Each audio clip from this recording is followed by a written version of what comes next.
All right. Hello, everybody, and welcome back to a special episode of Mind Meet Machine. We've got sort of a new format today. For those of you who don't know, my name's Joshua Rama. I talk to AIs and figure out how things work. And today is a really special episode because I live in Bucks County, Pennsylvania, and for the past 4 nights, I have had very large drones flying over my house. Typically, on any given night, we'll see 7 to 8. And so I've been deep down the rabbit hole. I have a lot of theories about what I think this might be. My personal theory that I think answers all the questions about why the government's being very weirdly evasive about it. I definitely don't believe that they don't know what it is, even though they say that they don't. My theory is that this is our military deploying some advanced technology to try to find an imminent threat in the United States.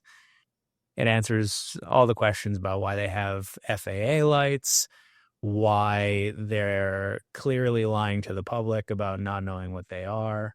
So I think that's the best answer. But what I will say is, because I've gone deep down the rabbit hole, every single article online that I see about this, there are comments that say Project Bluebeam, Project Bluebeam, which it turns out is very hard to say.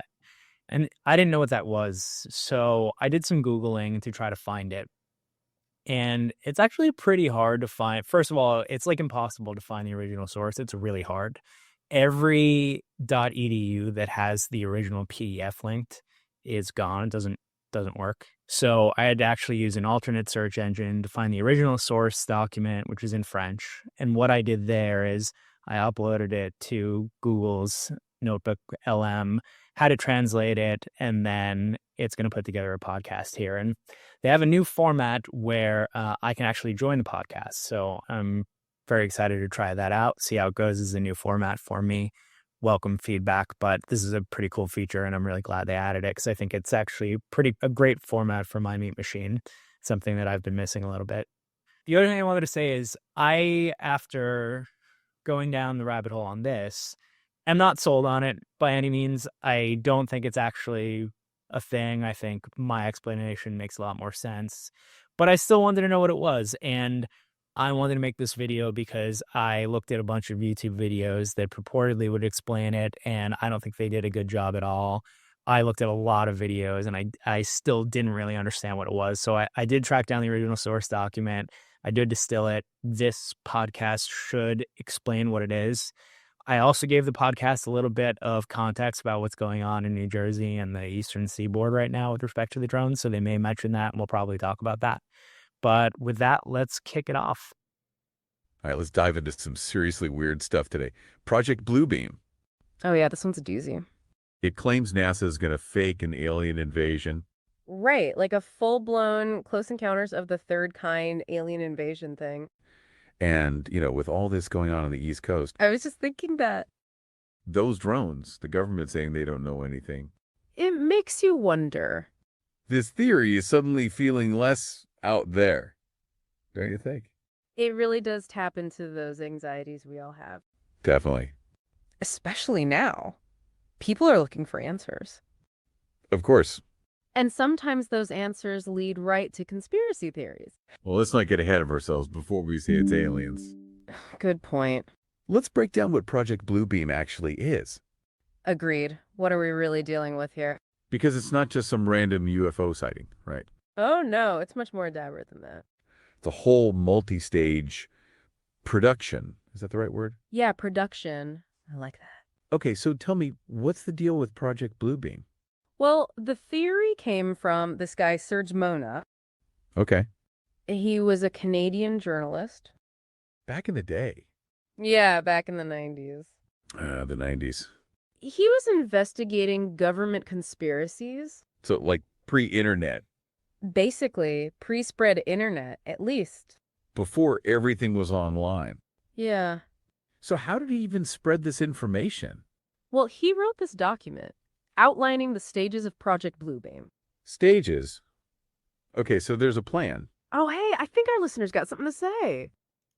Yeah, I was gonna say it's worth noting, right, that this document's actually a lot smaller than I thought it was. I don't remember how long, but is it 10 to 11 pages or so? So it's interesting that such a small document has started such a huge conversation Yeah, you're online. right. It's not a huge document. It's 17 pages according to the PDF. That's a good point. For something that's generated so much discussion, it's surprisingly short.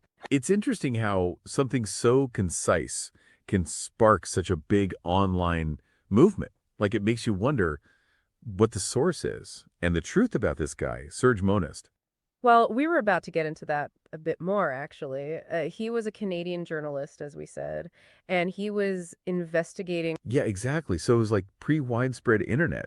And yet, this document, with just 17 pages, has managed to Really reach cut her off so there. many people. Rude. And it was originally in French, which is another interesting layer to it. Yeah, it was originally in French, which, as we were going to say, it's been translated, of course. Right, It and is that a translation has beta. definitely Should probably helped spread mention. it around. Anyway, let's get Maybe back needs to a where little we work. were. Okay, so let me see. We were just talking about Serge Monest, a Canadian journalist who wrote this document in the 90s about Project Bluebeam. Right. And you're about to ask if there's any truth to it. Yeah, so I got to ask, is there anything to this? Are we about to see Project Bluebeam play out in real life? Well, to understand that, we need to look at what he claimed. Okay, so what's the first stage? It's all about shaking people's faith Whoa, in established religions. like getting people to lose their religion. Exactly. He claimed NAFA would make it happen How? by orchestrating earthquakes. Hold on, fake earthquakes. Well, that's what he said. To do what? What's the point of fake earthquakes? To uncover new archaeological evidence. Evidence of what? Evidence that contradicts religious doctrines. Wait, so you're saying they're going to plant fake artifacts? I'm just telling you what Monest claimed.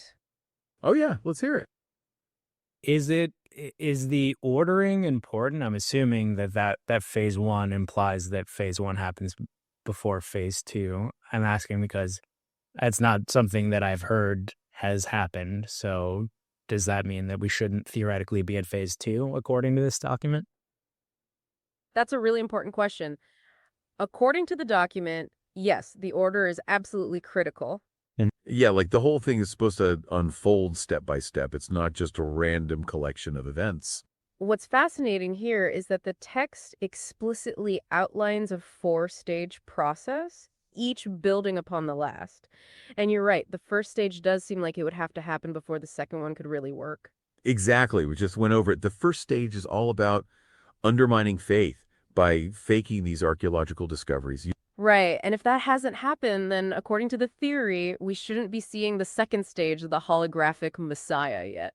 That's a really good point. It's not like you could just skip to the end. If we connect this to the bigger picture, Monist's timeline is very sequential. It's almost like a recipe where you need each ingredient at the right time. Okay, so if the theory is right and the stages are sequential, then we would expect to see the fake earthquakes before the holographic messiahs. Precisely, and that's a good way to think about it. To look for these things. Now, we were just talking about the first stage, about these earthquakes and fake artifacts and religious doctrines. Right, that's where we left off. So, given that, should we move on to the second stage, the holographic Messiah? Yeah, let's do it. But let's keep your question in mind as we go. Sounds good. So, we were about to say that the first stage, shaking faith in religion, leads to the second stage. Which is the holographic messiah, right? Right, and this is where things get really interesting. Okay, I'm on the edge of my seat. What's next in this grand plan? Stage 2 is the holographic Messiah. Holographic messiah, what does that even mean? Just picture it, the sky lights up and these incredible projections appear. Projections of what? Religious figures. Jesus, Buddha, Muhammad, you name it. Like giant holograms in the sky. Yeah. Then they all merge into this one universal Messiah figure. Okay. That's a pretty wild visual. It is, and this is where the technology comes into question. Right, because holograms are real. They are, but something on that scale, that convincing. That's a whole other level. Right. And then getting everyone to believe it's divine.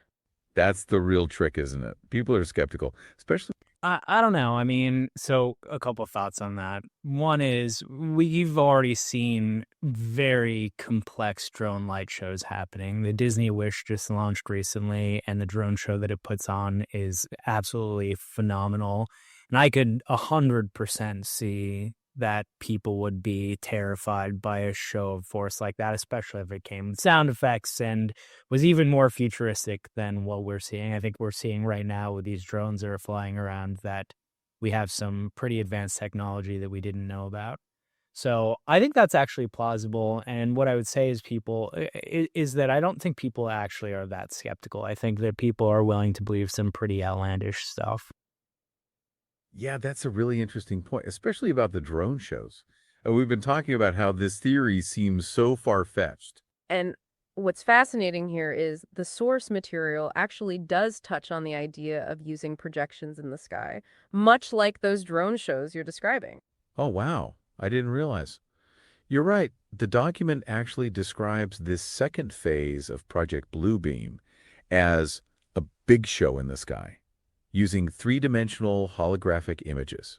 And it talks about how these images will be tailored to different religions so that everyone sees a Messiah that they would recognize. Exactly. It says each region would receive an image corresponding to its predominant religion, which is pretty wild. What's more, the document even mentions using sounds in different languages, all to make it even more convincing.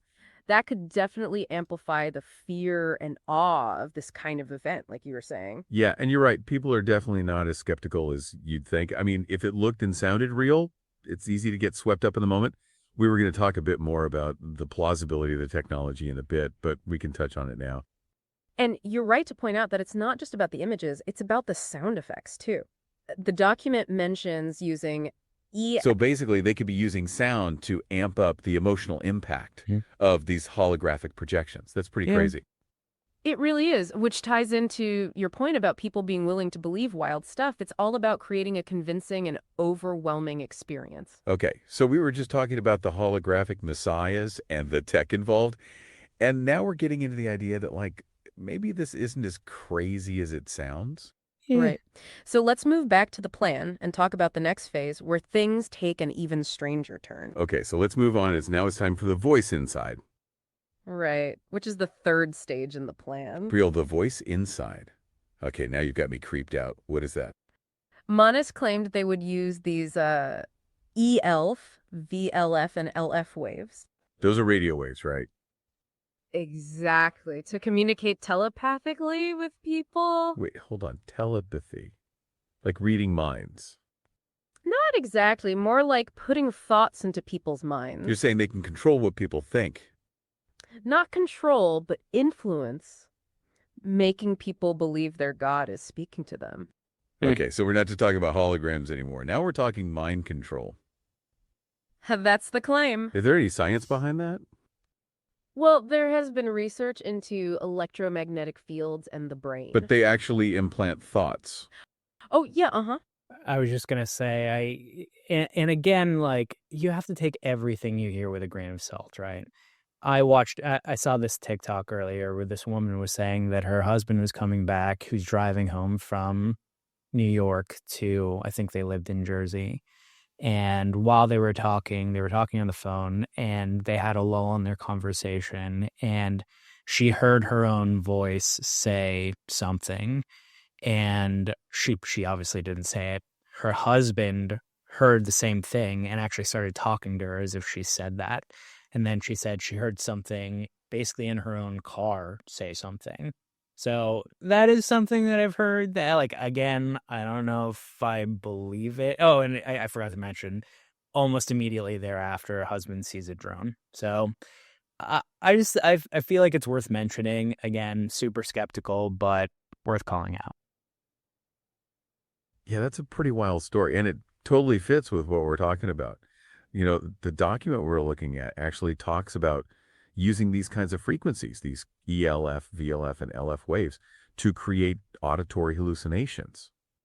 That's right. And it even mentions that those frequencies can be used to induce different psychological So, like, states. maybe this woman on TikTok was experiencing something like what Manas was talking about. Obviously, we can't say for sure, but it's definitely interesting. And you mentioned that the drone sighting happened almost immediately after, which just adds another layer of weird. Exactly. And I think it's important to note. Right. It's like this technology, in the theory, is designed to make people question their own thoughts, their own perceptions. Eh. And as you said, it's all about influencing, not controlling what people think. It's like they're trying to make people believe it's their God talking to them. And you're Yeah, right. because you mentioned the idea of drones, and that reminds me, we were talking about the technology behind the holograms earlier, so that's something we should definitely touch on again. Absolutely. We were going to discuss it later, but it definitely makes sense to talk about it now. I also think it's important to make sure people are aware of how plausible this is. Right, because we were talking about the holograms and how even today that would be really hard to pull off. But then we also talked about how maybe it's not that far-fetched like the drone shows and how realistic they could be. So it's definitely not out of the realm of possibility. That's right. And it's worth mentioning that the document itself, which is why the voice inside part is so important, like we just touched on, because it's designed to make people think they're actually communicating with God. Precisely. And it says these technologies. So I know that occasionally it sounds like maybe I'm making some weird cuts or something. It's actually, I think, just an issue with this beta tool that we're using here. So like we always say in AI, this is the worst it'll ever be. I'm super excited for this tool to get better. I do think it's really interesting. So just bear with me a little bit here. Technologies can also be used to implant thoughts in people's minds. So it's this multi-layered approach that makes it very scary and also. Okay, so let me see. We were just talking about the voice inside and how they could be using these frequencies to communicate telepathically with people. We're going to have to get back to that later. Right. Let's move back to the plan and talk about the next phase where things take an even stranger turn. Okay, so let's move on. And now it's time for the next stage where things get really outlandish. Right. Which is the fourth stage in the plan. Okay, so now what? I'm ready for the grand finale. A staged alien invasion. Wait, what? A fake alien invasion? The whole works. Spaceships, lasers, the whole 9 yards. To what end is... To create global panic. To force nations to use nuclear weapons. So they're going to fake an Hmm. alien attack to start a nuclear war. Interesting. It sounds crazy, right? But that's the theory. But why? What would be the point of all that? To create chaos, of course, and then out of the ashes of that They chaos. swoop in and save the day. Exactly. The UN would step in claiming to have defeated the alien threat. And then they use that power to establish a new world order. Precisely. Global disarmament, a single world government, the whole shebang. It's a pretty classic power grab, isn't it? Create a problem, then offer the solution. It is, but it relies on so many assumptions about how the world would react. Not to mention the technology. I mean, are we really supposed to believe they can fake a full-blown alien invasion?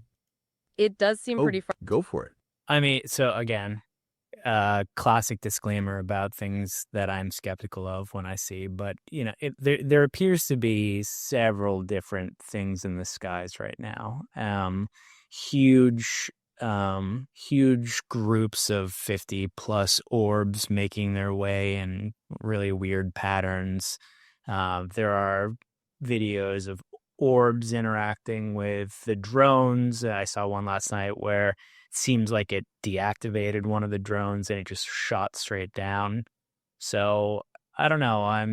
I have never been a believer in aliens or ETs or anything like that, but some of the things that I'm seeing now are making me question some of that. And unfortunately, given that like we're just at the point where AI generated video is super confusing, I think that also is causing a lot of confusion. So I just thought it was sort of worth throwing that out there. Yeah, it's definitely worth mentioning. With all the stuff going on, the orbs, the drones, and AI-generated videos, it's hard to know what's real anymore, isn't it? Absolutely. And it's that kind of uncertainty that makes these types of conspiracy theories so interesting. Yeah.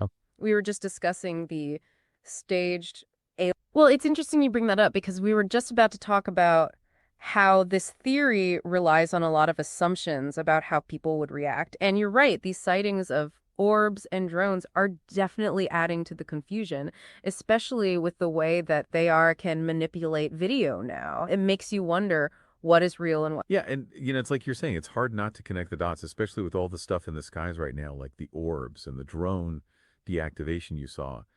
It makes you question everything, even things you were pretty sure about before, like whether or not aliens exist. And as we were saying before, it's like you can see how someone might start to believe in something as outlandish. Exactly. And like you were saying, that with the AI generated stuff, it's hard to tell what's real, which just makes it even harder to know what to believe about things.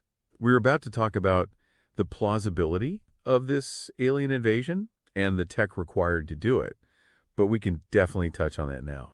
Right. The document. Yeah, and that goes back to what we were saying about the holographic messiah and how maybe these things aren't as far-fetched as they seem. I mean, we've already seen drone shows. Exactly. And if we connect this to the bigger picture, it's worth considering how these technologies could be combined to create an even more convincing illusion. Absolutely. And we also have to remember that Murness was writing this in the 90s before AI was what it is Yeah. today. It's a different world now, and it makes you wonder how he might have changed his theory with all these new developments. So it definitely makes it all the more difficult to discern fact from fiction, like you were saying. Which is obviously a massive claim, and we have to take everything with a grain of salt. However, it is. Yep. Go on. I was just going to say, I remember when we were talking before the show, you mentioned that it was a big part of the conspiracy theory that this guy was killed purportedly for this theory. And I was just wondering if you would talk a little bit to that. Yeah, that's a good point. We did mention that before the show, and it's definitely a big part of this whole thing. It's worth talking about it now. You're right. And it's something we were planning on bringing up later, but it does make sense to discuss it now Hmm. since it's so closely tied to the theory. So, yeah, as we were saying before the show, a big part of the Project Bluebeam conspiracy is that Serge Monist, the guy who wrote the document, was supposedly assassinated for it. That's right. The theory claims that the Illuminati killed him because he exposed their plan. It definitely adds a layer of intrigue to the whole thing. And, it's that kind of thing that makes people say, well, if they killed him for it, then it must be true. It's a classic appeal to fear, isn't it? If it's dangerous enough to die for, it must be real. But we have to Yeah. be skeptical of that kind of thinking. Yeah, exactly. 100%. We have to look at the evidence, but this is something we were going to talk about later about whether or not it was true, but we can touch on it now. Well, it's worth noting that there's no real evidence that he was assassinated by the Okay. Illuminati. He did die of a heart attack, but there's no proof it was anything other than natural causes.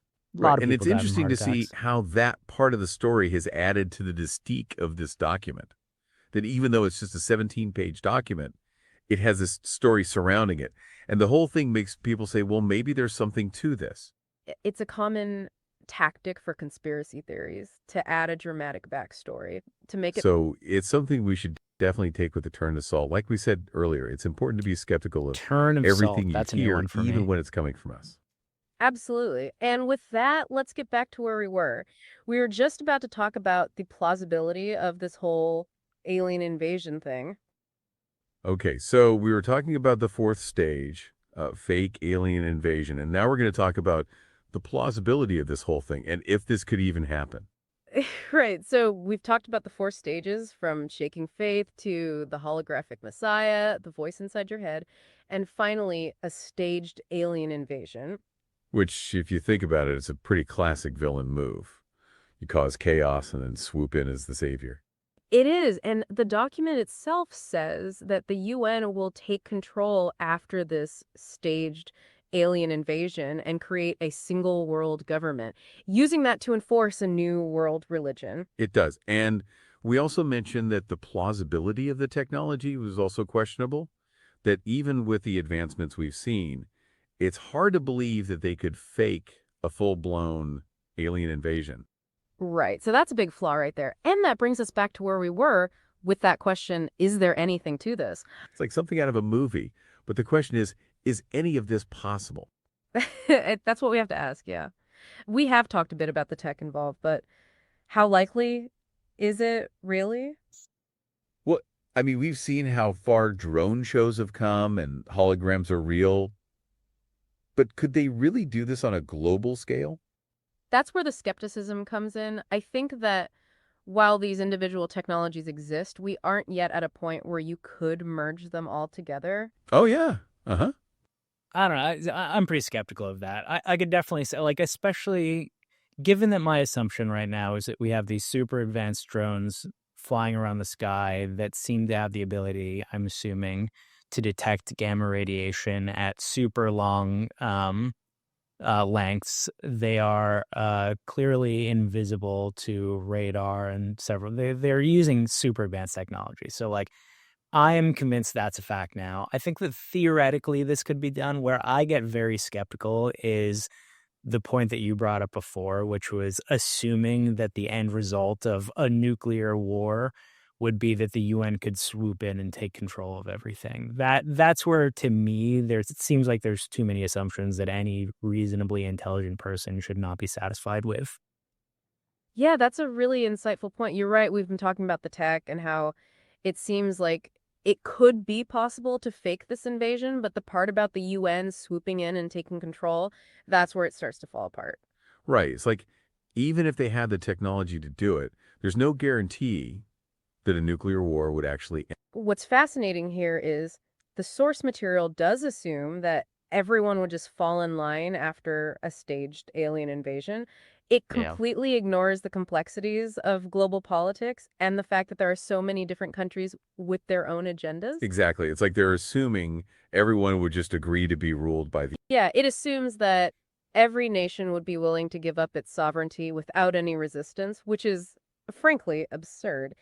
If Yeah. we connect this to the bigger picture, the theory is designed to make us believe that the New World Order is inevitable. Right. And we were going to say that's the classic villain move to create chaos. So, to recap where Said it a few we were times. just talking about the final stage, a fake alien invasion, and we were asking if that was even possible. And you were just saying that even if the technology was real, the idea that the UN could take control seems highly unlikely and filled with assumptions. Right. So, let's move on and talk a bit more about some of the other flaws in the theory. Okay, so let's move on because the plausibility of the technology is definitely questionable, like we just said. And there's no real evidence to support any of these claims, no leaked documents or whistleblowers. It's all just conjecture. Right. So, we're back to square one. Mysterious drones, a decades-old conspiracy theory, and a whole lot of unanswered questions. But as we were saying, that's what makes this so fascinating, right? Yeah. Exactly. And that's what we're here to do, to think critically, to examine the evidence, and to see if we can separate fact from fiction. Let's delve deeper into the flaws of Project Bluebeam and see if this theory holds any water, because even with those orbs you're seeing in the sky and all that, we gotta be skeptical, right? And even Agree. if they could, wouldn't someone spill the beans? It seems like a lot of people would have to be in on it. That's one of the biggest issues with large-scale conspiracy theories. The more people that know something, the harder it is to keep it a secret. Yeah, especially now. It's almost impossible to keep anything under wraps. Exactly. And we were also talking about the voice and And I'll just say that's actually one of the biggest reasons that I'm a big fan of the theory that these are looking for nuclear materials right now, because it, I think if there were actually a large scale conspiracy and a lot of people knew about it, there would be a lot more leaks. People are tight lipped right now. Even, I know people with friends who are high up at very important 3-letter agencies, and they are super tight lipped about it, which leads me to believe that they are truly worried about causing widespread panic. inside your head, which is also far-fetched, even if they could send waves into your brain. Yeah, sounds good to me. Let's get started. So where were we? Oh yeah, Project Bluebeam, fake earthquakes, holograms, the whole shebang. But is any of Shebang. it actually possible? Especially with all the stuff you're seeing up there in the sky with the orbs and all the stuff we've been talking about. Right. It's one thing to influence people's emotions. It's another to make them believe it's their God speaking to them. Right. It's a big leap, and it's important to approach all of this with a critical mind and to make sure you don't believe everything that you hear. So what does this all mean? Is Project Bluebeam a complete fantasy, or is there something more to it? Well, I think that the theory taps into real anxieties that people have. There's the fear of government overreach, a loss of control, and global uncertainty, as well as the growing advancements in technology. That's the million-dollar question, isn't it? I highly doubt it, to be honest. Yeah, because Manas was writing in the 90s, and back then the internet was barely a thing, like we mentioned. Exactly. And the kind of tech he's talking about, like holograms and mind control, is pure science fiction, pretty much.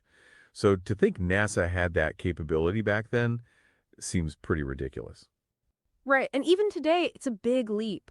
We've got CGI in movies, deep fakes are getting really good, like we talked about, but to project something that convincing on a global scale. So it's like the perfect storm for a conspiracy theory to thrive. Yes, exactly. And it also highlights the importance of critical thinking and questioning everything, as well as double checking sources, because there's just so much information to sort through. Well, whether you believe it or not, certainly a wild ride. This whole Project Bluebeam thing is a pretty crazy story, and it does make you think. It does, and I think we've explored it as thoroughly as we can for now. That's a whole other level. And even if they could, would people really believe it? We already touched on how people aren't that gullible, or so we hope, but also Yeah, that people I are don't know willing about to that. believe some pretty wild stuff. Right. Manas seems to think everyone would just abandon their beliefs based on a light show. Like, it's that simple. He's forgetting that people have deep personal connections to their faith, like we already discussed. Yeah, we really have, and we've unpacked a lot of really strange ideas today. Oh yeah, go on. So what you're saying is 100% true. People have deep-seated beliefs in their faith. I have to say, though, that in a world, let's just assume a bunch of nukes go off across the United States and across the world as a result of that. You have to assume that there would be a large-scale shakeup of people's faith, right? And I think we genuinely don't know how people would react in that case. I don't know that I would be surprised by any specific outcome from that because I genuinely don't know what that would do to the human psyche. Yeah, that's a really powerful point. You're right. We were just saying that people have deep-seated beliefs, and that's true. What's fascinating here is that you're bringing up a scenario that the document also addresses. It's like you're saying, if there was a large scale event like nuclear war, people's faith might be shaken. Right. We were just talking about how Monist seems to think that people would just abandon their beliefs after a light show. And that's clearly an oversimplification. It's more complex than that. And a nuclear event would definitely be a huge catalyst for change. Yeah, you're spot on. The document describes this kind of scenario. Exactly. And we were going to get to that a little bit later about how this whole thing is supposedly setting the stage for the Antichrist, but we can touch on it now. It's like the document is saying that they would take advantage of people's vulnerability to implement their new world order. That's it. And it is true. We don't know how people would react. Yeah. And like you're saying, it's definitely true. We can't really know how anyone would react. But it's worth saying that it does seem like people would be more open to new ideas, to new ideologies. So Right. in that scenario, people might be more willing to turn to a new religion. Sounds good. We're about to get into the logistics and some of the other reasons why the theory doesn't really hold up. So let's get back to that. Absolutely. And it's been great to have this conversation with you. It's been really interesting. Thanks for joining us today. And we'll be back next week with another deep dive. So that was pretty interesting. I hope you learned something about what that means, because if you're like me, you're down the rabbit hole, and on every one of these posts, there's 20 people posting Project Bluebeam, and maybe you didn't know what that was. Hopefully now you have a better understanding of what it is. Thanks for listening. Welcome your comments and feedback. Curious what people think. Hope everybody stays safe. I think these drones in our backyard are really, really creepy. I'm very much hoping the US government decides to say something about them in the near future, because I think people are really starting to panic. And I just wanted to explore something that was on my mind. So thanks for listening, and I'll see you soon.